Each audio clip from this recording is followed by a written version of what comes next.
कर्तव्यदक्ष आमदार नगरसेवक संजय भाऊ जाधव, त्यानंतर प्रदीप भाऊ फैजाकी, त्यानंतर आमच्या पूनमताई शिरसाट आणि पोद्दारताई या सर्वांच्या प्रयत्नाने आज या ठिकाणी या रस्त्यांचं उद्घाटन होतंय।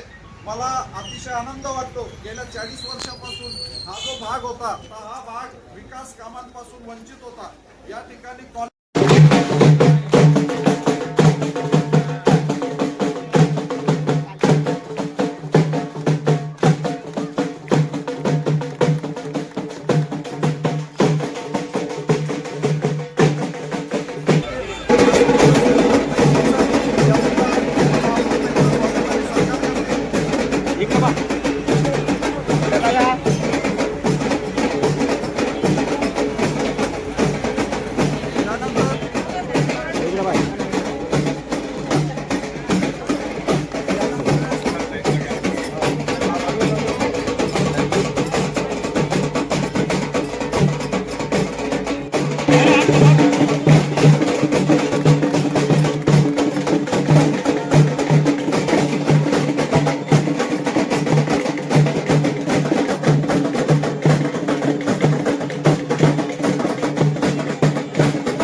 रस्त्यांचं या ठिकाणी भूमिपूजन निमित्त व्यासपीठावर आमचे सर्वांचे मार्गदर्शक माजी आमदार ज्येष्ठ नेते आदरणीय बाबासाहेब राजवर्धनजी कदम मांडे, शहराच्या प्रथम नागरिक आमचे आईसाहेब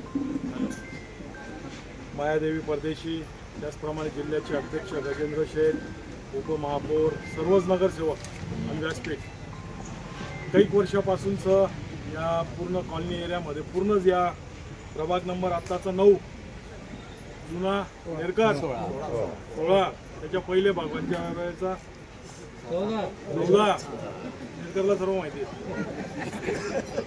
तेव्हापासूनचं सर्व बॅकलॉग या भागात त्या ठिकाणी होतं, परंतु आपण टप्प्याटप्प्याने गेल्या 7 वर्षापासून हा पूर्ण भाग चांगल्या प्रकारे या ठिकाणी रस्ते आपण केलेले आहेत, लाईटं लावलेले आहेत आणि आता उरलेले कामही या 5 वर्षाच्या आत सर्व या ठिकाणी होऊन जाणार। पाण्याचा प्रश्न आहे, आता आम्ही जागा शोधून टाकलो, तुम्हीच जागा द्यायची, हे तर पाण्यापासून वंचित राहायचं। कारण की तुमच्या भागातल्या लोकांनी फार विरोध केला, पाणीची टाकी कुठंच होऊ देत नाही। सर्वजण म्हणतात ओपन स्पेस खराब होईल, ओपन स्पेस वाया जाईल, ती ओपन स्पेस राहू दे आणि पाण्याविना राहा, काहीतरी एकच गोष्ट होईल। तर कोणाच्या खाजगी प्लॉटवर तर आपण टाकी बांधू शकत नाही, तर जागा तुम्हीच द्यायची आणि तुम्हीच ठरवायचं का कुठं तुम्हाला पाण्याची टाकी या भागात बांधायची।